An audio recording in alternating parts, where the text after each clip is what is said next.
सबने ठीक ढंग से वोट दिया या कुछ गड़बड़ियां भी हुई है? नहीं, एक रिहर्सल है और रिहर्सल में अभ्यास में सब चीजें आती हैं सामने। धीरे धीरे सब लोग ठीक कर रहे हैं और सब नेता हैं, चुनाव लड़ते लड़ाते वोट डालते यहाँ तक आए हैं।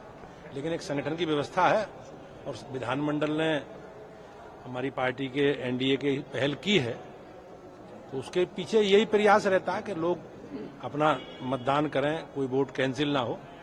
लेकिन जो रिहर्सल हुआ उसमें सारे हमारे लिए ठीक। राजा भैया से मिलने गए थे आप अध्यक्ष जी, और वो आप सब लोग हमारे साथ हैं और भारतीय जनता पार्टी ने विधानमंडल के सदस्यों से बातचीत करके पूरा होमवर्क करके और जो संख्या है विधानसभा की उसका अंकगणित भाजपा के पक्ष में है।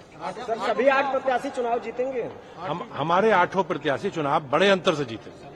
राजा भैया इन लोगों को क्या ऑफर आपने दिया है कि अगर वोट आपको करते हैं तो क्या उनके आगे करने वाले? वो हमारे साथ है, पिछले चुनावों में भी हमारे साथ है और इसमें वो हमारे विचारधारा से हमसे जुड़े हैं और भारतीय जनता पार्टी के घोषित जो भी प्रत्याशी हैं उन्हें घोषित प्रत्याशियों को सबका समर्थन, सबका मतदान के माध्यम से समर्थन रहेगा। अफजल अंसारी का बयान आया है, ये कह रहे हैं भगवान राम किसी के रिजर्वेशन नहीं है। अफजल अंसारी का बयान आया है। अब जब भगवान श्री रामलला टेंट में विराजमान थे और लंबे कालखंड तक देश के 140 करोड़ लोगों ने या उस समय जो आबादी रही होगी उन्होंने इस विषय के लिए संघर्ष किया है, बलिदान किया है और ये हम सब लोगों के लिए 140 करोड़ लोगों के लिए सौभाग्य का विषय है कि देश के प्रधानमंत्री के नेतृत्व में भगवान श्री राम गर्भगृह में विराजमान हुए हैं और पहली बार भारतीय जनता पार्टी का 1989 में पालनपुर में हमने कमिटमेंट किया अपने राष्ट्रीय परिषद के अधिवेशन में कि भारतीय जनता पार्टी की सरकार आएगी केंद्र में तो भव्य राम मंदिर का निर्माण प्रशस्त करेंगे।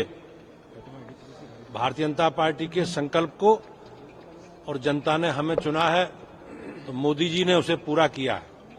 मैं अपने सरकार का लोकतांत्रिक प्रक्रिया से इस काम को पूरा किया गया है।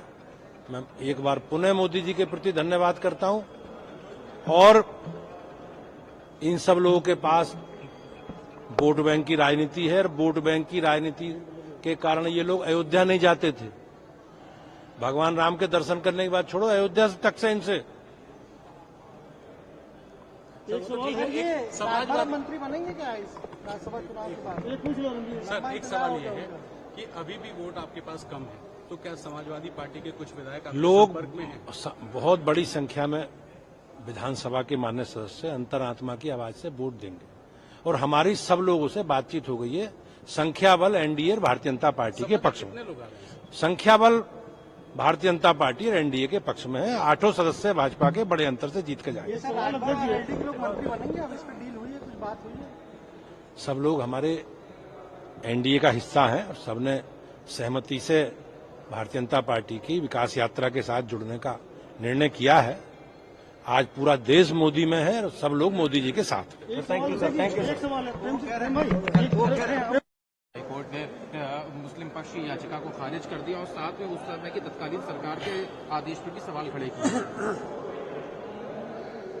हम सबको देश की न्यायपालिका में विश्वास है, धैर्य रखना चाहिए। माननीय न्यायालय का जो भी आदेश है हम सबको मिलकर उसका पालन करना चाहिए। 1993 में समाजवादी पार्टी की सरकार के द्वारा पूजा को प्रतिबंधित किया गया है। माननीय न्यायालय का जो निर्णय आया है वो पूरी पार्टी और सरकार तत्कालीन घेरे में है, उसका जवाब समाजवादी पार्टी को देना चाहिए।